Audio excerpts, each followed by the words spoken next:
Corpus Christi City Council will move forward with an impeachment hearing for the mayor, and a history professor looks back on 200 years of water development history in Texas at a local event tomorrow. This is South Texas Midday. I'm Rob Boskamp. Thank you for joining me on this Wednesday, April 15th. Corpus Christi City Council voted Tuesday to move forward with an impeachment hearing for Mayor Paulette Guajardo. The vote passed 5-2 during a regularly scheduled City Council meeting on Tuesday. The development followed a federal judge granting a temporary restraining order blocking the city from taking certain actions to suspend the mayor while the case proceeds through court. The pretrial hearing will be on May 19th. Last year, a Corpus Christi resident filed articles and received the necessary 5 signatures to have the council consider the impeachment. The claim is that the mayor knew about an alleged doctored image presented by hotel developers in 2024 for a Homewood Suites hotel project that received $2 million in tax incentives. The FBI, Texas Rangers, and Corpus Christi Police all investigated and closed the case without pressing charges. Guajardo denies any wrongdoing. And continuing on with regional water supply, the combined levels of Lake Corpus Christi and Show Canyon is at 7.8%. And some good news out of Lake Texana. Rainfall last week raised the levels to about 55%. The Evangeline Groundwater Project in San Patricio County continues to be built, while the hearing to determine how much and if any water can be taken is scheduled within the next 2 weeks on April 28th. The city of Sinton protested the plan with the San Patricio Groundwater District. The Western Well Field will have 7 wells operating by Sunday, bringing production from the site up to 14 million gallons per day. No new models for curtailment were presented at Tuesday's meeting. And we'll have more updates from Tuesday's City Council meeting tomorrow on Morning Edition and South Texas Midday.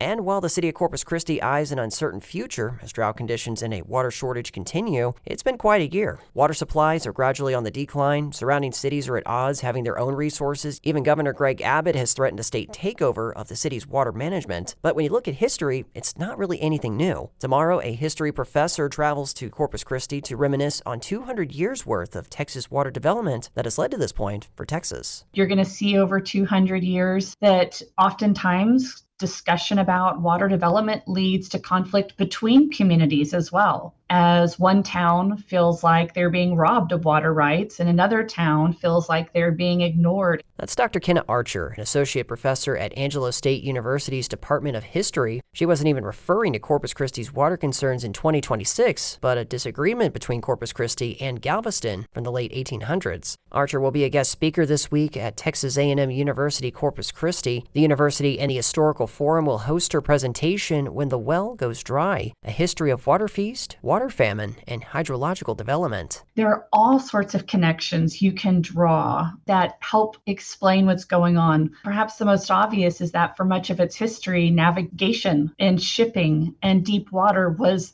the goal in Texas, and it was the goal in Corpus Christi because, of course, Corpus is a coastal town. The talk will highlight topics like water development trends in Texas dating back to the 1820s and the history of southwestern and western rivers. The discussion will also look to visual signs of water famine and the impact of navigation and shipping on water infrastructure in Corpus Christi and Texas. There will be times when people might want to ask, what does navigation have to do with the fact that we are close to running out of water in Corpus Christi? But I think at a deeper level, there will be a lot of moments when people are struck by the similarities between what you see historically and what you see going on right now in Corpus. Over 95% of Texas is currently under at least abnormally dry conditions, and 100% of South Texas is in either severe, extreme, or exceptional drought conditions. That is according to the U.S. Drought Monitor, a collaborative effort between the National Drought Mitigation Center at the University of Nebraska-Lincoln, the National Oceanic and Atmospheric Administration, and the U.S. Department of Agriculture. Archer said key decades that shaped Corpus Christi's current water infrastructure were the 1950s and 60s, thanks to a combination of a severe drought and the state's focus of broadening navigation, shipping, and deep water drilling. The drought of the 1950s, by most metrics, was more severe than the 1930s. And it was in that context that you see so many of the state's reservoirs being constructed in the 50s and 60s. And that's true in Corpus as well. If you look at replacing La Fruta Dam that was built in the 1920s with a larger structure. So with Choke Canyon, with Lake Corpus Christi both you see reflected in that this sort of shift towards post-war concerns with reclamation and water security, and that reflects the drought of the 1950s. In 2026, Archer said it's important for city leaders and others living in and around Corpus Christi to keep their finger on the pulse of current happenings. Cultivate awareness of water issues and be involved in those decision making. Go to local city council meetings, stay in contact with politicians and with city leaders, because there will always be economic considerations that shape development. It's not always about looking toward the future to see where things are going. Sometimes one has to simply step back and look at history. Dr. Kenna Archer's presentation, When the Well Goes Dry, A History of Water Feast, Water Famine, and Hydrological Development, will be at 6 p.m. Thursday at the University Center Legacy Hall. It's free and open to the public. In state news, gas prices in Texas have been rising since the beginning of the war in Iran. Now, outgoing Agriculture Commissioner Sid Miller is asking the governor to suspend the state's gasoline sales tax. The Texas Newsroom's Blaze Gainey has more. Miller didn't win his race for re-election, but is still hoping he carries enough influence with Governor Greg Abbott.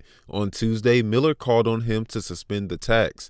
Right now, when you fill up, about 20 cents per gallon goes to the state. 25% of the money collected goes to public schools, and the rest goes toward maintenance for the state's highways. Georgia and Indiana have suspended their gas tax as a result of the war, and other states are making moves to do the same. The average price for a gallon of gas in Texas is currently $3.79. I'm Blaze Gainey in Austin. And in sports, the Texas A&M-Corpus Christi baseball team was on track for a major upset, but it could not get the job done as they fell to number 4 ranked Texas on Tuesday afternoon. They got off to a roaring start, scoring 5 runs in the top of the first inning before the Longhorns caught back up in the 4th inning, tying the game and ultimately winning 14-7. The Islanders now return home to Chapman Field this weekend for Southland Conference action against McNeese State. The 3-game series begins on Friday. And that is the latest news and information on South Texas Midday. I'm Rob Boskamp. Your community arts calendar and more is on the way.